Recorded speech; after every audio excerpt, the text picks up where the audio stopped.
My name is Michael Wyatt. In the actual the full-time army, I was a gunner, and my number was 22398 Good. Right.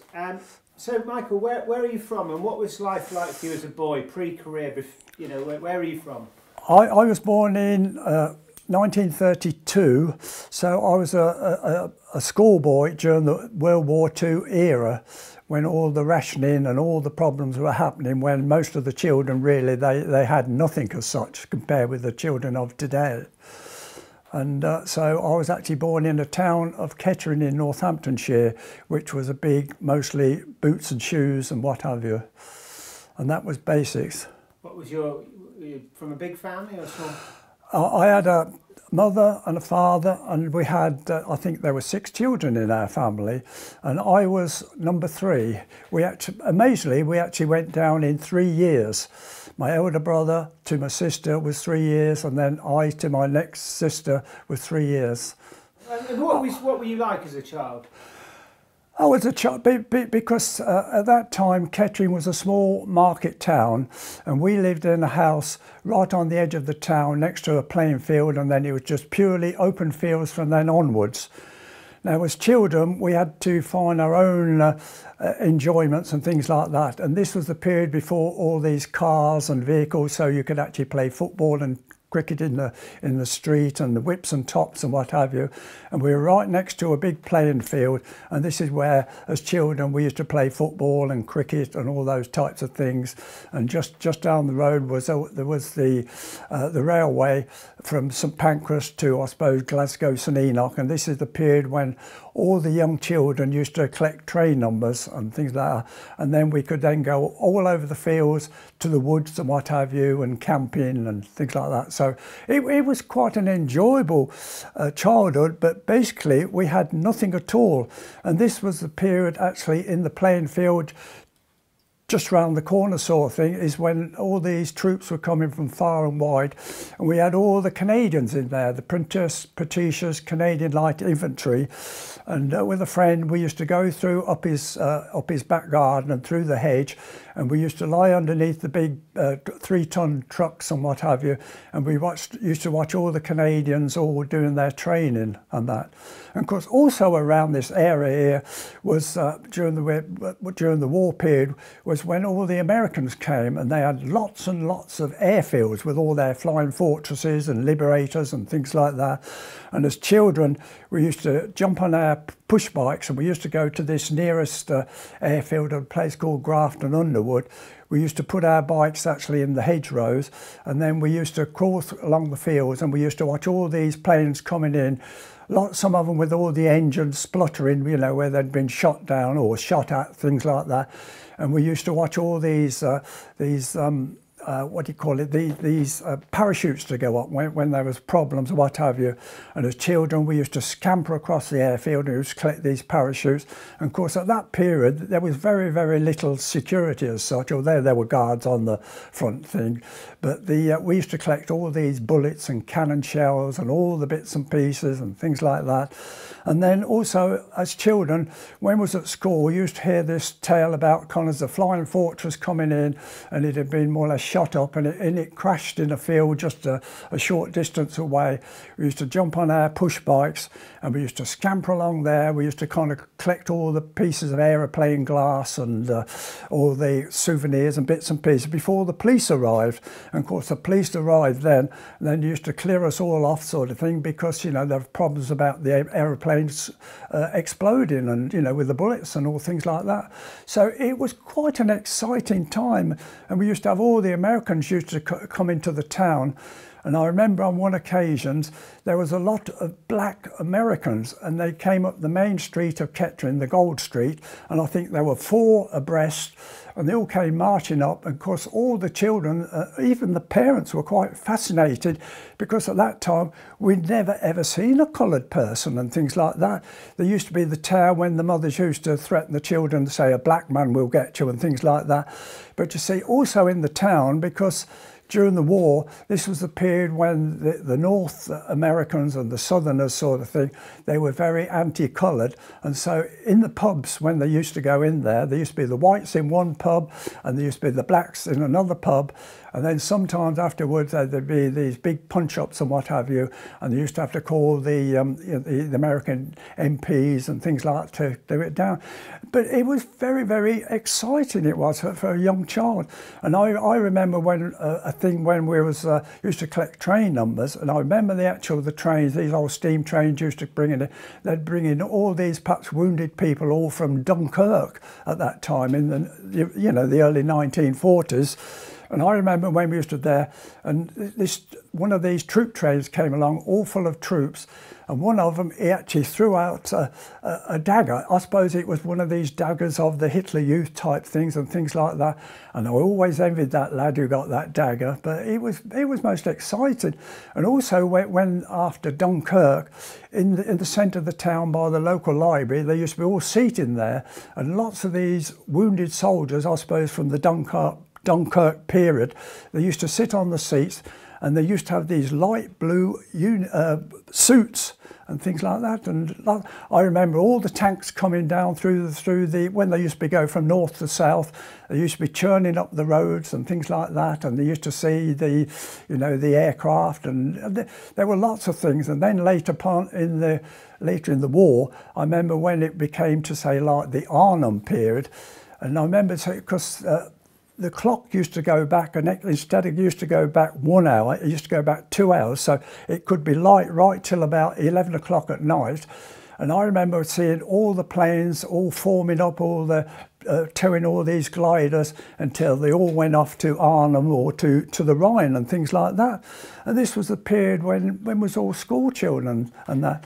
Now Kettering. Can I just ask about what, in terms of your what was your education like at that time then? My education, well, we went to the normal infant school, and then we went to the normal junior school, and I did quite well there. And then like I say, that because my mother was a little bit religious on that side, because we always used to go to Sunday school on a Sunday afternoon, and then we went to more or less the church school, which is the parish church sort of thing, and I did quite well there. I played footballs and crickets and all things like that, and I did quite well at school. Were you taught geography? What did you know of Korea as a child? Well, in the period of our childhood, Korea was part of the Japanese Empire. And I do remember there was a period when, because I believe my father at that time, he either used to have the Daily Mail or the Daily Express. I think it was the Daily Mail. And there was one of these periods when they produced, with the Daily Mail, one of these large coloured maps of the Far East. Now, when the actual news used to become, because there was no television, it used to have purely a small little radio where you used to listen to the news, whether it was propaganda or the real news. But with this map of the Far East, I did actually pin it on the wall. My parents weren't too happy about it. So when all this news bulletins used to come in about kind of fighting in Singapore, Sumatra and Java and all those places in the Far East, I could go to my map and I could find all these places and things like that. But when you actually mention about Korea, now Korea at that time was part of the Japanese Empire, which had been occupied since about 1911. And so no one actually really knew anything about Korea, even to the point of when we was actually on the troop ships going out to the Far East, and many people, they did not even know where Korea was. As a child of the war, you are surrounded by the military and militaria, and national service is very much a part of a life cycle.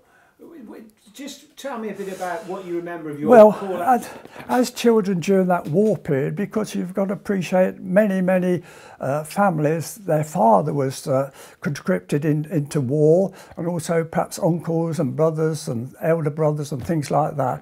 Now, for the actual children, this was the period when most of the girls became brownies and girl guides. The boys went into the Cobs and to the Scouts, and then later on they went into the cadets, either the Sea Cadets, the Air Cadets or the Army Cadets. When you became a conscript, did you go in at a corporal level or did you start at the bottom? Oh no, because when it came to national service, because I was an apprentice in the printing trade and that, and there must have been about 4 or 5 of us young lads. We were all about a similar age and things like that. As an apprentice, it seems though we had the choice. We could either go in when we was 18 to 20, and then when we come back, we then had a chance to get back in our apprenticeship and get back to normal. Or we could wait until we're the age of 21 and then go in from 21 or what after that till about 23, 24. And the reason then was that when you actually came back, the firm need not employ you because your contract as such had finished with those. So all us young lads, we all decided we'd all go in 18.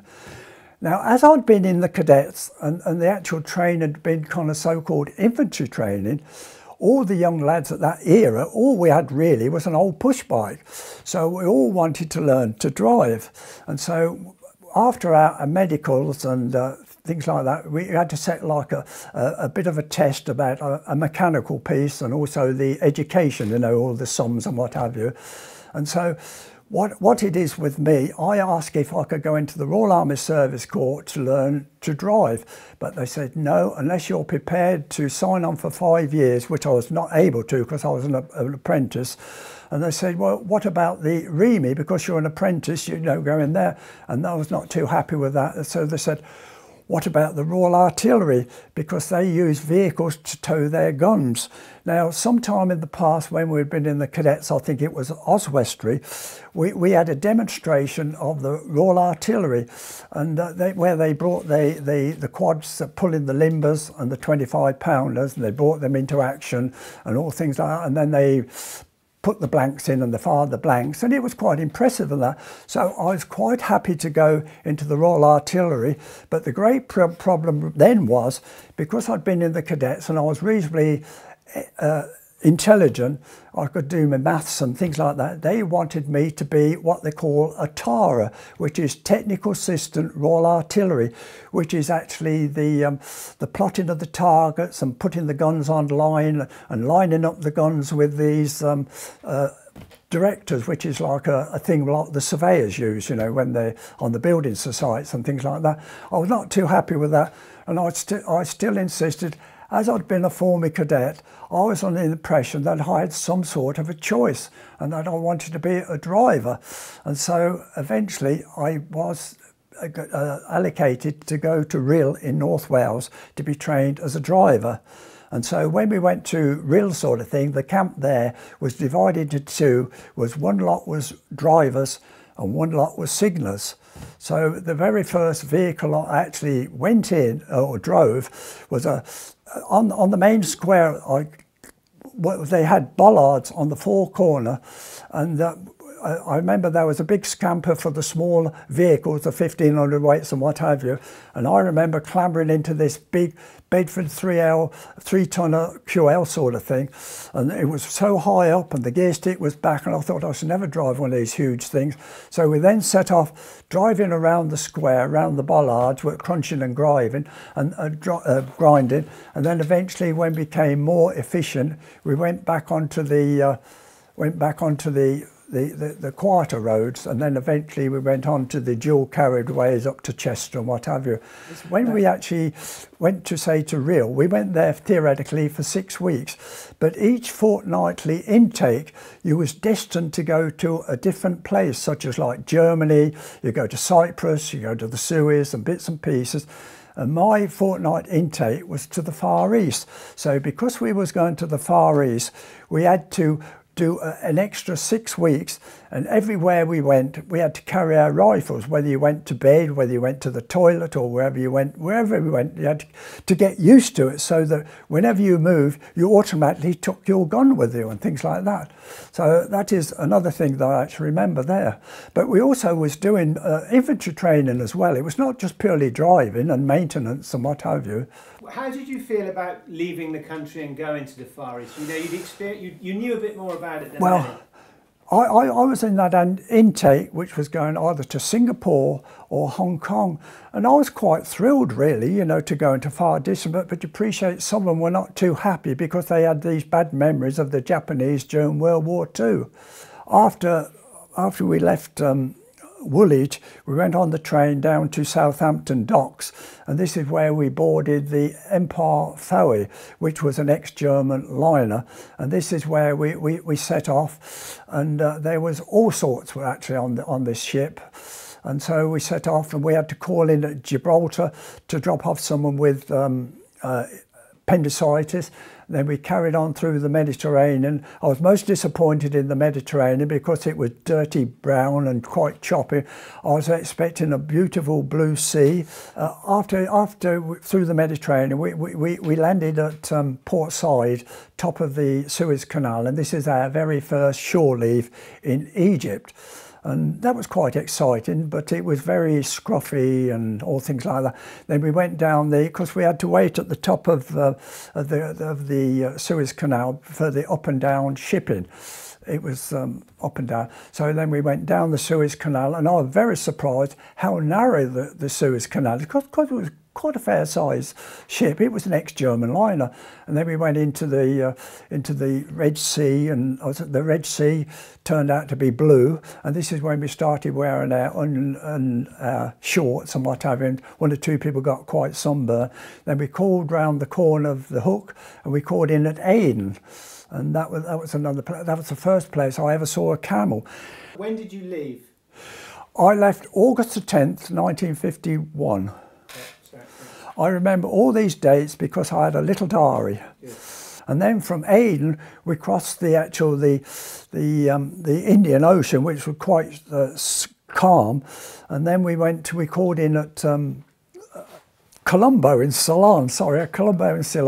And there we had another shore leave, which was much better really, very colourful, with all the priests and all the snake charmers and all the fruits, because in Colombo there was all these pineapples and coconuts and things like that. And as children, as wartime children, you know, because we had lots of evacuees at Kettering, we'd never seen these things like pineapples and coconuts and then after Colombo, the other second part of the Indian Ocean. When did you get your jabs? The inoculations. Well, we had inoculations when we first went in the army. We had inoculations when we went to Rhyl, when we was doing our driving training. We had more inoculations when we went to Woolwich. And when we arrived at Singapore, there was smallpox on board. Because at that time, they used to have the Goanese sailors used to do all the cleaning and mopping and what have you and things like that. And so the yellow duster went up on there, and we were not allowed to leave. We were not allowed to go on shore leave.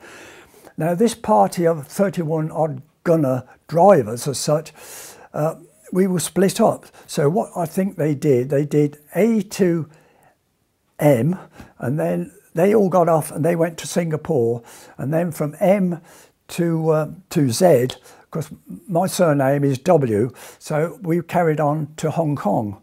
And then after Singapore, we went on to Hong Kong, and this is where we all dropped off. And then all the gunners went to this a barracks in Kowloon.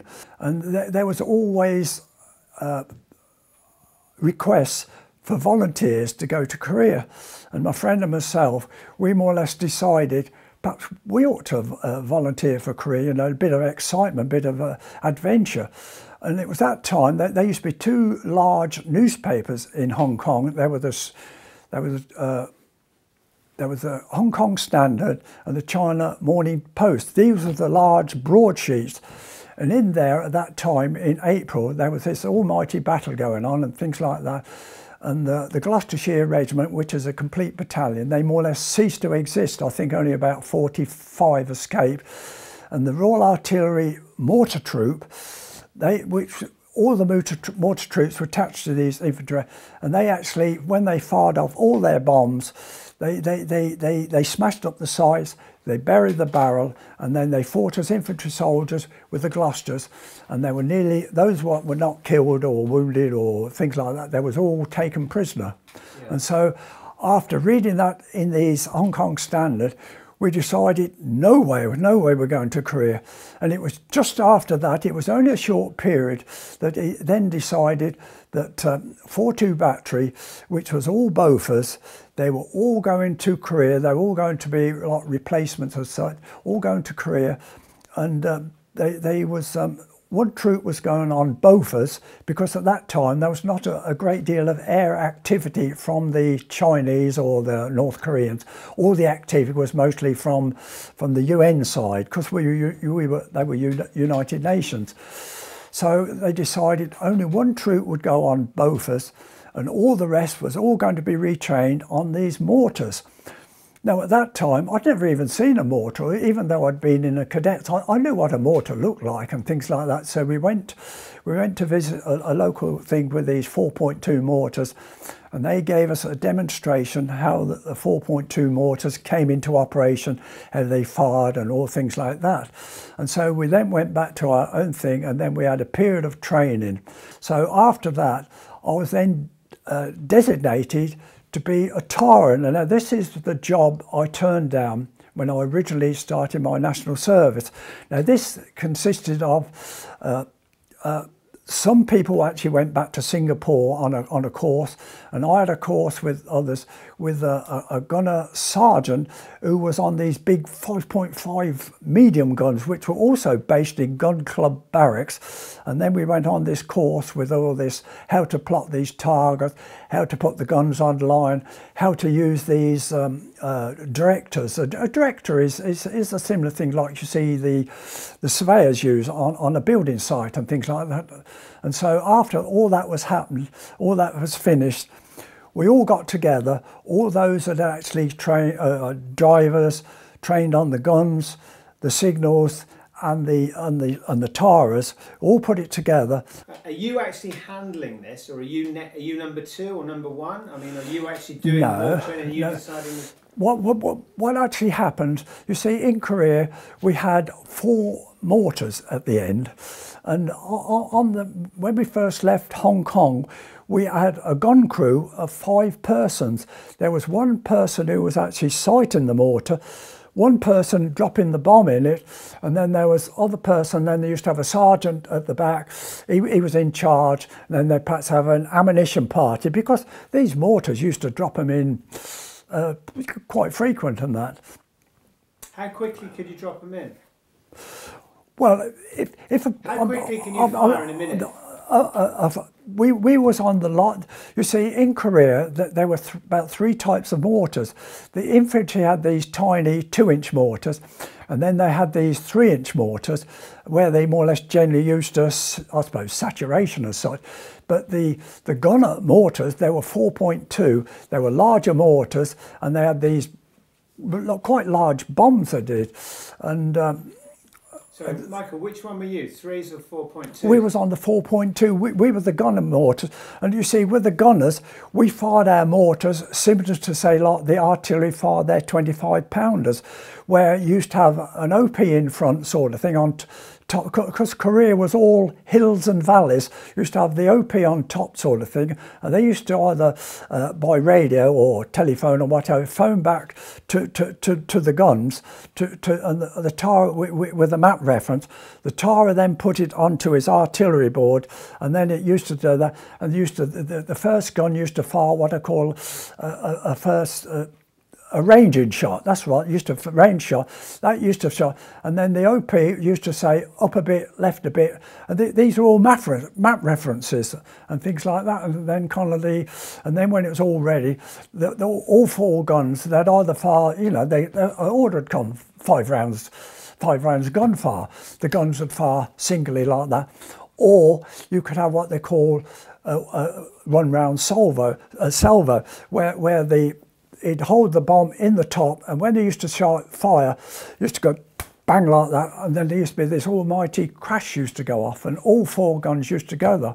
The actual idea of that, instead of say like when you used to fire like singles and that, the Chinese used to have a chance to disappear down their holes and tunnels again, but when you used to fire a salvo, all four guns went together. Very good, very interesting indeed. And your role on that, you were the Tara, were you? I was a Tara, which is Technical Assistant Royal Artillery, the actual fancy title that is. And how tight was your little group? When we left Hong Kong, we was classed as 4-2 battery, and we went with another battery called 120 battery.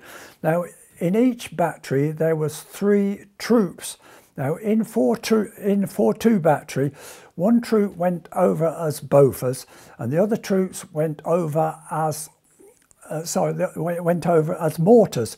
Now, in each troop, it was round about 30 odd. There were 4 guns, there might be about 5 on each. Then there'd be the signals and the Taras, and there used to be about 3 officers, and then there used to be the OP and that. And we was actually attached to the infantry battalions. We were not the gunners miles back, as theory goes. We was at the sharp end. Okay, and just in terms of these 4-2s, how far could you fire them at maximum range?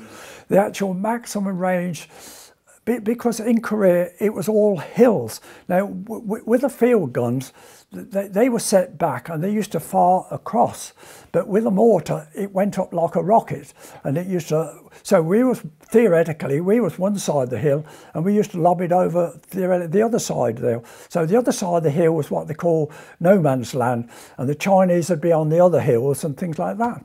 But we could actually reach the other hills as well, and I think the maximum with a 4.2 you could reach about 4,000 yards, but you couldn't fire under 1,100 yards, because otherwise the mortar would be up like this.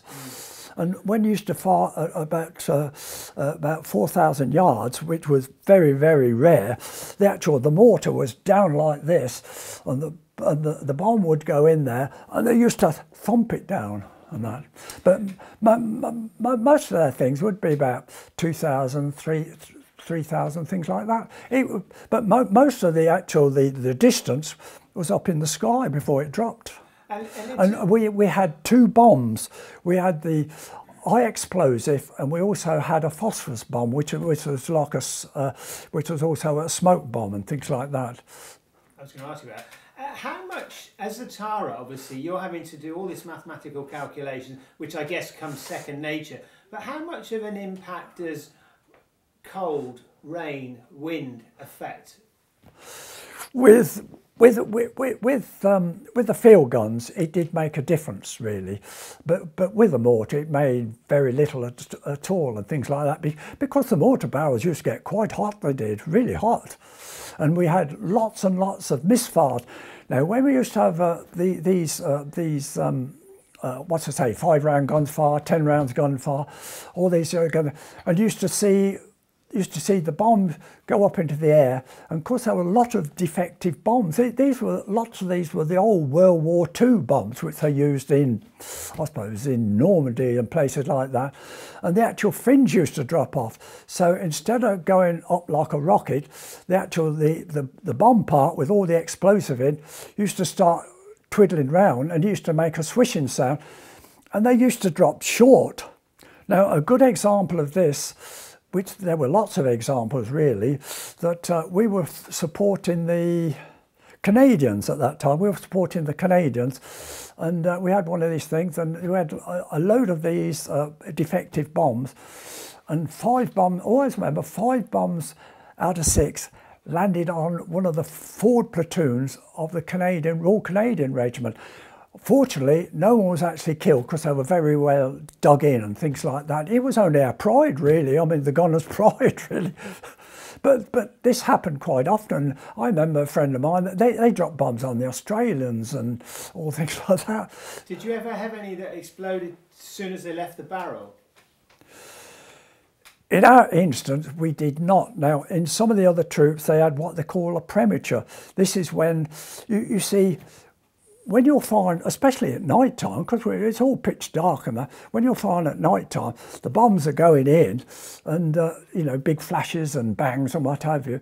And I suppose sometimes when you get a misfire, a bomb's down the butt and another bomb comes on top of it, and you can get what they call a premature. And this is when the barrel explodes. And I think, they will think one or two of the gunners were killed and some badly wounded and things like that.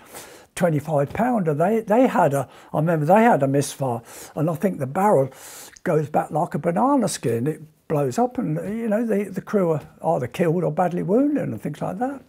You just talked about this. But in our instance, we never had any. We had lots and lots of misfires and things like that. You just talked a bit about the, you know, in big attacks and stuff. You've got, you know, there's a lot going on. Did you have Koreans that were helping you with bringing up ammo boxes and stuff? Yeah, what happened in Korea, there were lots and lots of young lads, Koreans, because you didn't really know how old they were. Some of them were perhaps only like glorified school children. And right in Korea at that time, because there were so many South Koreans being killed and that, and so they were calling up all these young lads and what have you, and I suppose most of them had perhaps been killed off by then. So what of them actually did, they had the opportunity to volunteer to be labourers as such, and so they were attached to all the different units and things like that. And we had about must have had about half a dozen, perhaps even more. And so the reason with us, they used to do lots of the diggings where the towers and the signals used to dig their command posts and things like that. Used to dig a big hole, sandbags up, roof over the top with all sandbags on. All the gunners used to dig their big round pit, because the mortars, they used to have to transfer 360 degrees, because sometimes in Korea, because the front line was not a straight line, it was all zigzag and what have you, and so you could be firing theoretically at 9 o'clock, you'd be firing at 3 o'clock, you'd be firing at 12 o'clock, and I suppose in the past it had to be 360 in case they got behind you, sort of, because if they broke through, they'd be behind you. And so with the actual, they dig the gun pits, and then they dig their own dugouts as such. Now with the Korean labourers, the sergeant major used to look after those. They used to dig these things, say like the toilets and all things like that. And when they'd finished, they used to dig their own dugouts and what have you. And so sometimes when you got some of these really big battles or something in the night time, they used to have the Koreans, they used to do the washings, and they used to have them behind. They used to have all these mortar bombs used to come in boxes, 2 in a box. Used to have them splitting these boxes over, and they used to have, sometimes they used to have the sergeant majors and any odds and sods who was available, you know, passing the weapons and that, you know, the ammunition.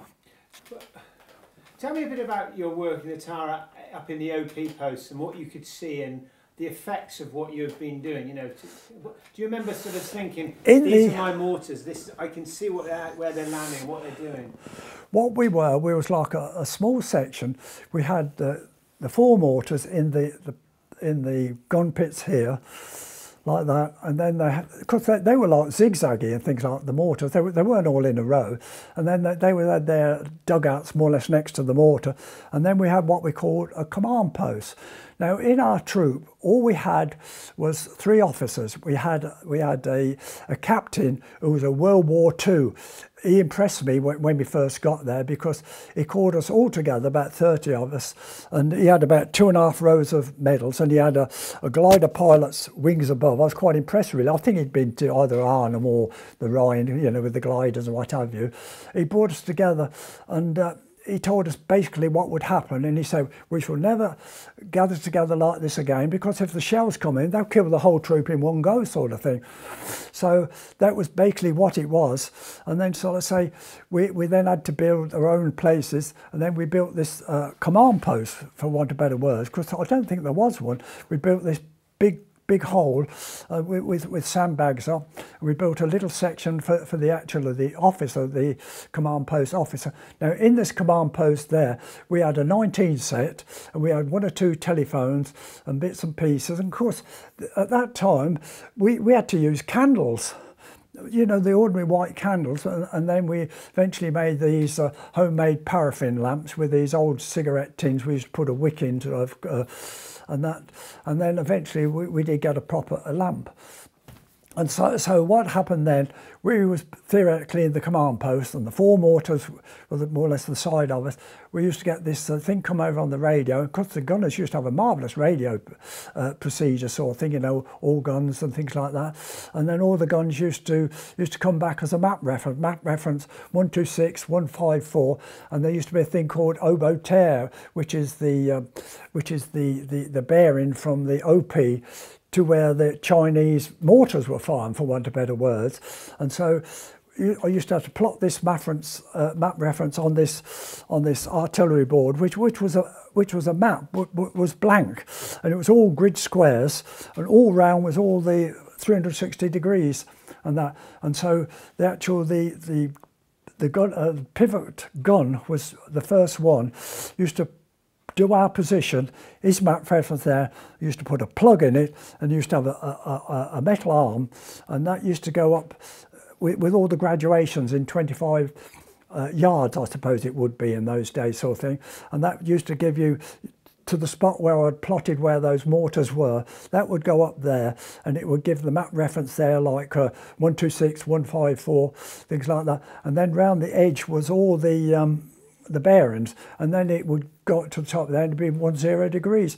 So then the officer would then bell out to the guns, and he'd bell out this thing, you know, kind of this things, you know, so many degrees, so many minutes, because it was degrees and minutes. And because we used to put the guns on the line with one of these directors, a similar type of thing like this on a tripod. And then, like I say, then the first gun would actually fire, and it'd go off, and then it would either be too far or too less, and it'd be say up a bit, left a bit, things like, and come back like another reference where things like that. And then we'd do it again on the artillery board, and then when it was right, and it was 5 rounds gunfire, and then they all used to fire on that. Talk about the NAAFI. Talk about? The NAAFI that used to visit. Well, you appreciate, we was in the front line, so basically we didn't see any NAAFIs. What used to happen, I think it was the Royal Army Service Corps, they used to bring a 3-tonner up, and they used to have all these things like, I suppose, cigarettes, and there used to be these tins of Australian fruit, you know, like pears, tin fruit and things like that.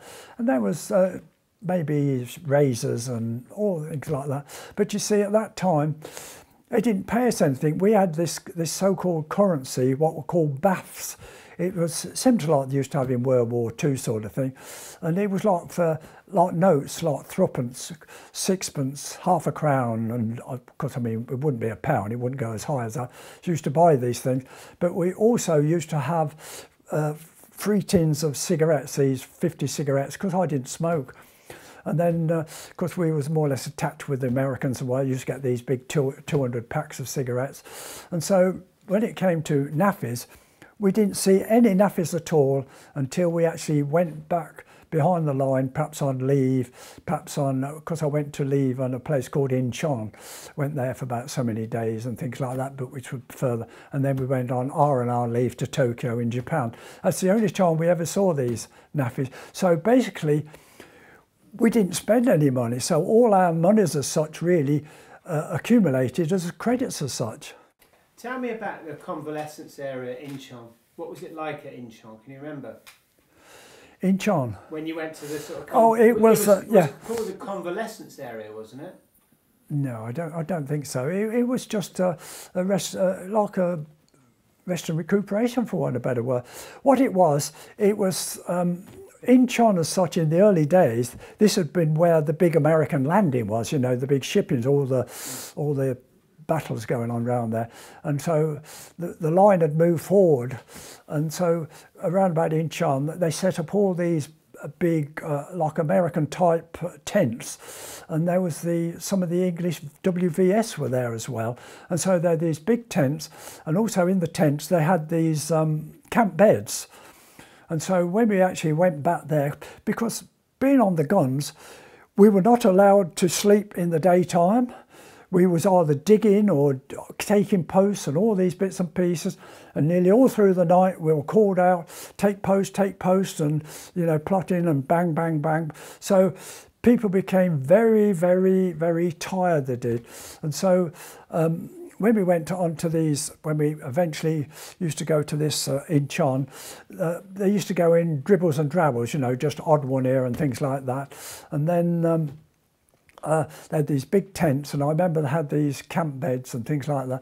And so when you used to go to bed, you used to go to sleep, and you used to go right the way through the night, and used to wake up naturally, maybe in the afternoon and things like that. Now in the camp as well, they had this proper place like tent with tables. Now the first time we saw anything like tables, where you could sit down and you could have food. Up to that period, we always eaten anywhere. We just purely had a mess tins with a spoon. And then also as well in this so-called Incheon leave camp, they had a piece where they had, with these WVS ladies, I think they had a gramophone, and they had these magazines and perhaps some odd papers and things like that. And so we was there for so many days, but whilst we were actually in this leave camp, quite close by, there was one of these American Eviac units, and because we were gunners, we were interested in these gunners as such, and this officer invited us to come to see American firepower, and they fired so many rounds just purely in practice, where in Britain they wouldn't fire these rounds because they were very, very cautious about how many bullets you fired. I'm talking about in England and Hong Kong and things like that. And so it was very exciting. Also as well, in the centre of this camp, they had this this signpost, and because the Korean War, especially the Commonwealth Division, when it eventually became a Commonwealth Division, it consisted of kind of Brits, Australians, New Zealanders, South Africans and Indians and all things like that. So in this leave camp, they had this signpost, and it had these pointers, and it got Auckland, I can't think of the actual figures, something like about 6,700 miles. Canberra was similar, things like that, and then there was London was this way and things like that. And it was very popular for people to have their photographs taken next to this thing which said about so many thousands of miles to London. And that. How did you feel about leaving? When I mean, that sounds like a really lovely place to go after. And also, all this noise. Also, one of the big things, you appreciate the conditions were terrible conditions, and this is the things where you never really properly washed, especially when the winter came. All you had a little mug of water, and of course we were only just young teenagers. And we didn't really shave as such thing. Well, we had a little bit of bum fluff, and so we could just do that. But the theory was to try and clean your boots. Now everywhere was either mud or snow and all things like that. But when you actually got to this place here, sort of thing, you was able to get the facilities. Have a proper sleep, and you have a proper wash. And I can't remember whether they had showers there and things like that. And eventually, because we were living in these awful conditions, sort of thing, all these dugouts are all full of rats and, all in the roofs and what have you, nibbling away all your chocolate and things like that. And also as well, because you've got this masses of clothing on, especially in the winter time, no air was getting to your unwashed body. And so this is when all the lice sores started. And my first sightings of lice was when I eventually decided to change my vest and pants, sort of thing. All down the seams was all these white eggs and things like that, and all down the vest and what have you. And of course you're getting a bit itchy, and I was so horrified because to me lice was a terrible thing, really. So I remember my vest and pants and bits and pieces, I remember chucking it on the rubbish dump where it was burnt and things like that. But after a short period, it was all back again. And so I remember one hardy sergeant. I mean, he was an old soldier, and I remember he took where we were. There was at the bottom of us was a small little village, not a village. It was a hamlet with all these thatch cottages and all these things like that. And I remember taking one of these cut down 40-gallon drums. He took it down there, and there was a stream, and he built a fire underneath, and he stripped off, and this was freezing. This was about November to December, and he got inside this thing, things like that. But every so often they allowed us to go in 2s and 3s to some shower section. And you see, with the infantry, they was at the top sort of thing, and they used to change. But you see, there was another batch of infantry came in, but with the gunners there was no one to replace us. So the gunners always stopped there, and this is one of the reasons. I mean, as these theories about the gunners being 9-mile snipers, I can assure you we were not 9 miles behind. And I remember when we went down to this place where they had these bars. I think it was American run, and we stripped off. And because it was freezing cold, because it was winter time, we went into this large kind of tent, and I think there were 2 rows of steaming hot showers. And I remember we going in there, and I didn't really wish to leave it, really, you know, to be able to have a proper wash. And then afterwards, I think they gave us some fresh vests and pants and things like that. And of course, when we went back to our mortar position, it used to be the standing joke. We went in there, leaving there brown, and when we came back there, we was all white, our face was white, and all the shouts used to come, who are the new intake, because they used to, you know, things in it was a bit racial, really, you know, kind of brown and think, because this was before all this racial problem happened in England and things like that, but it was all joking and no. Every so often, there used to be what they call this R&R leave, rest and recuperation, or rack and ruin. And so what actually happened, they used to allow us to go in dribbles and drabbles, you know, perhaps 2s and 3s or something like that. We used to have to make our way in the back of a truck somewhere because we didn't know where we were going to. I think it was Kimpo Airfield. And I think Kimpo Airfield, it never had a runway. It was just all metal strips down.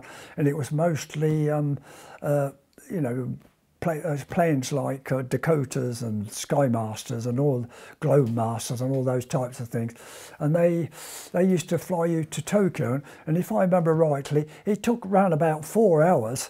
And when you actually got onto the plane, all the seating was this webbing seating on the side of the plane, and in the centre there were these huge great big boxes, and on the plane there was all people from everywhere, from Aussies and Canadians and who knows what was there.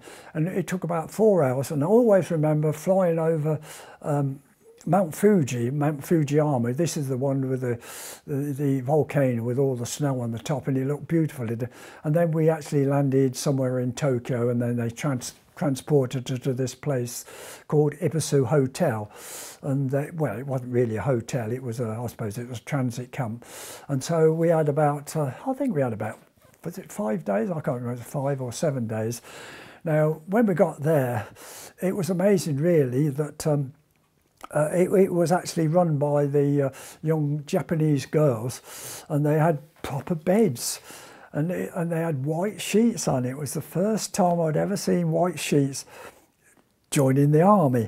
And I remember it was the same thing when we went to the other leave camp, you know, kind of we'd been up there, you know, all these hours, and we were deadly tired and that, and we went to bed, and I can't remember, I think I woke up in the afternoon, and of course the Japanese did all the food stuffs and all things like that.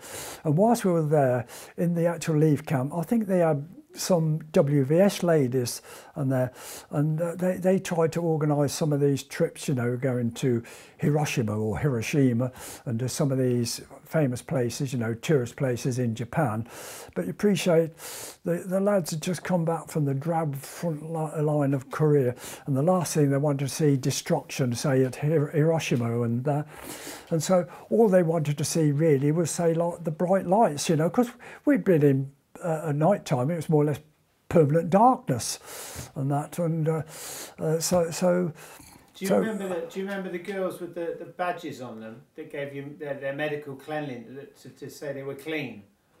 No, can't remember that. But we was there, and where I think the odd ones went on these actual.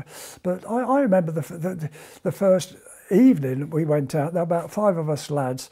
We all piled into one of these Japanese taxis, and they took us to some hotel and things like that. And of course we've got British Army boots on, and of course we had to take our boots off, and they issued us with Japanese slippers, and this is where we actually went in there, and then things like that. And all they wanted to see then was the bright lights of the Ginza area, and I was actually amazed, and I think other people were as well.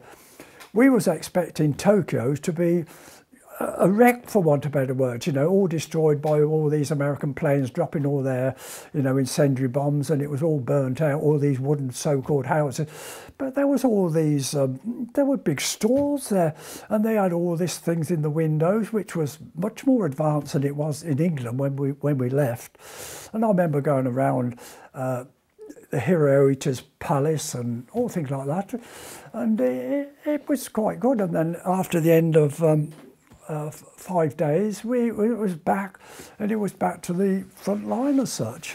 I do remember one thing about Japan, that for some reason or other we'd been out somewhere, and I was on my own, and we was coming back on this catch this train on the, I suppose, the Tokyo subway type thing, and it was an electric train.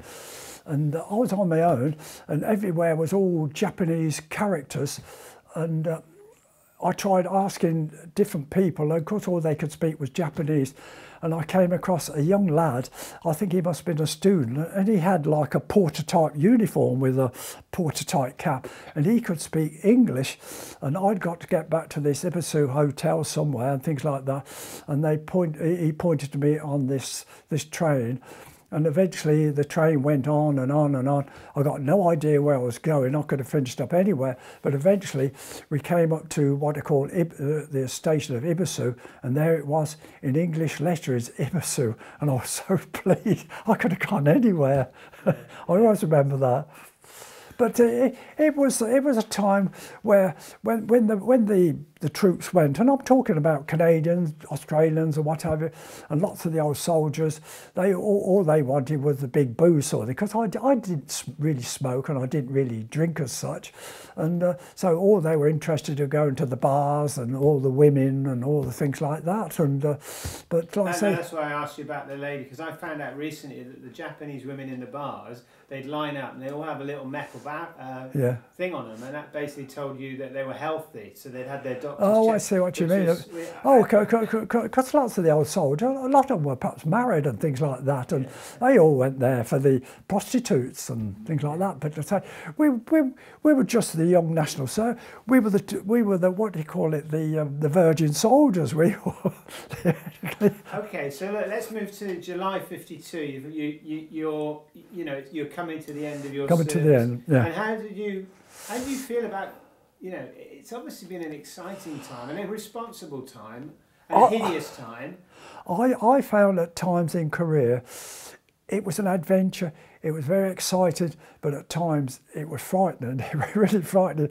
I remember one time when I was at the OP sort of thing, and all of a sudden the Chinese, because we was right on the tip of the hill, all the infantry was either side of us or behind us or what have you, and the Chinese the other side with all their holes and tunnels and what have you, and they all started forming up, and all these bugles started. So the Chinese used to have these trumpet type bugles, and they used to use it where we use signals and what have you. I think they used it as bugles. It was quite frightening, for want of better words. All started forming up sort of thing and things like that, and all these Chinese force.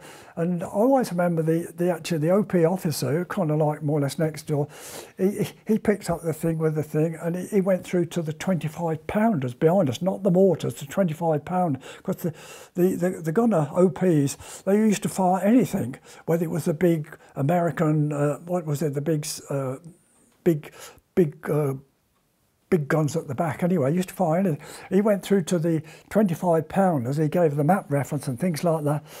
And all of a sudden there was this rush of air and all these whizzes and things like that. And all these flashes and explosions all happening all down in the valley like this. And then they used to fire what they call airbursts. And used to fire, instead of going exploding the gun, it used to explode in the air, big flash, and all this shrapnel used to come down. It's like that. And after that, all these Chinese with all their bugles, and all they all disappeared in their holes. And I'll be quite honest, I was quite frightened there. I thought, you know, they're already forming up, ready to come. And of course, I was right at the front, sort of thing, like that. And they'd have gone straight over the top. And I'd have finished either dead or prisoner of war on that. Did you see napalm used? Pardon? Did you see napalm used? Oh, yeah. Oh, napalm was all the time. When I first got there, I was mentioning about, kind of say, walking around with a hunchback and what have you, and I think it was the following day, the Chinese decided to pound the hill next to us, and I think there was the King's Shropshire Light Infantry and something like that, and they fired on all this masses of explosions and all things like that. And anyway, there weren't many killed. But you see, what happened then, the aeroplanes used to come over, especially from the, they were Americans as well, but they used to be the turboprops used to come from the aircraft carriers. They used to have aircraft carriers all dotted around. There used to be the Brits and the Americans, Brits and the Aussies, and they used to fly over, and they used to get this spotter plane used to come first. It was like a Harvard, we used to call them Harvards when we were children. The Americans called them Texans. Used to zigzagging around the hills and what have you, trying to find these targets and what have you. All of a sudden there used to be about 4 of these planes high in the sky, and they all used to peel off and used to come down like the Stukas of World War II. And all of a sudden you perhaps see the ordinary bomb drop sort of thing and things like that, and then you used to circle around and things like that. Then they used to come around with the machine guns, you know, tatting away. But when the Americans actually came, they used to they had mostly jets sort of thing. They used to come down, and they used to have rockets, they did, and the plane never used to go down in a deep dive like the turboprop, and all of a sudden the plane would give a shudder and the rockets would shoot ahead and things like that. And then they used to have these napalm, and napalm was dropped nearly, well, I wouldn't say every other day and things like that, and it used to come over, and they used to have like this canister type thing underneath, and it used to come down and it used to drop, and I think sometimes it bounce, a little bounce a couple of times, and then there'd be like a big flash sort of thing, and all this smoke went up like a mini atom bomb type thing, and it was terrible stuff. And that was all the time, the napalm. How do you reflect now then? Have you done a revisit? Pardon? Have you done a revisit? I've been back 3 times. So tell me, what was it like when you went back the first time? How did you feel about the place? Now, the very first time, it was 1983. Well, you see, when we was in Korea, it was like a medieval country when we first went there. When you landed at Busan, it was some awful kind of smell, I suppose, with the night soilers, because they used to collect all the night soilers, they called it then, used to put it on all the land and what have you. And of course, all the old men, they used to wear a kind of white sort of thing with a big tall hat, what I remember, and things like that. And they used to, in the village parts, what you actually see what were left sort of thing, because a lot of them were all burnt, used to have these thatch roofs, and used to have this marvellous underfloor heating. And the actual city of Seoul, I mean, where it was kind of like, a lot of it was all destroyed and things like that. It was all these massive big tall buildings and hotels and these huge great big freeways with all these cars zooming up and down. And I remember the huge great big river sort of thing. The cars used to go over the top, and of course, first there was only one bridge left, and that was partly destroyed, and now they've got about 15 bridges, if I remember rightly, going over there. And of course the actual fields, now when we was at the front line, everywhere was kind of brown because everything was either burnt or it had been shelled and what have you. When we came back, sort of thing, it was all green, and they'd all start setting lots and lots of trees where, when we was there, we was chopping them down to put over the top of the dugouts, so over things like that. And so it was all this greenery with the trees, and also wildflowers. I mean, the big joke was we never saw any wildflowers when we was out in Korea and things like that, although we was miles from anywhere. We were not near any town as such. But with Korea as well, they did us very, very proud and that, and you know, they presented you with the medal. They had these big meals, and they took us out on the coaches. They took us to the Gloucester Memorial and all the bits and pieces. And later on, we went down to Busan, to where all the people are buried and what have you, and that. And so, but that covered over 3 visits. Yeah, of course. How do you feel now then about your, you know, the fact that you are a Korean War veteran? How does that make you feel? How much of an impact did it have on your life? Well, I think with a Korean veteran now, where most of these post-war conflicts, like the people who went to Malaya, people who went to the Suez, people went to Borneos and Afghanistan and all things like that. With the Korean veterans, it came very, very large, going all over the UK, even Northern Ireland, Wales, Scotland, and what have you. Big gatherings and that. I used to meet with in the big cathedrals. I carried the standard in the Durham Cathedral, Wakefield Cathedral, Leicester Cathedral, St Albans Cathedral, things like that. And used to have these big buffets, and the Koreans were very, very generous to us and things like that. Sad that it's declining, or? No, the Korean veterans now, because the youngest now, they're all in their 80s and such. I personally, I'm 85 sort of thing. I think the youngest is about 83, I suppose now, and that. And there's still 1 or 2 a little bit older, but all the old boys have gone. And so what they're trying to do now, they're trying to come to an end, simply like the Burma Star. Now we actually meet at the National Arboretum, where in the National Arboretum we got this huge, great big mound with all the Korean things, and used to have a band and big gatherings and things like that, church service and that. Then we went. Look, Michael, it's a cracking interview. You've given me some great stuff. I need you to sign a form just.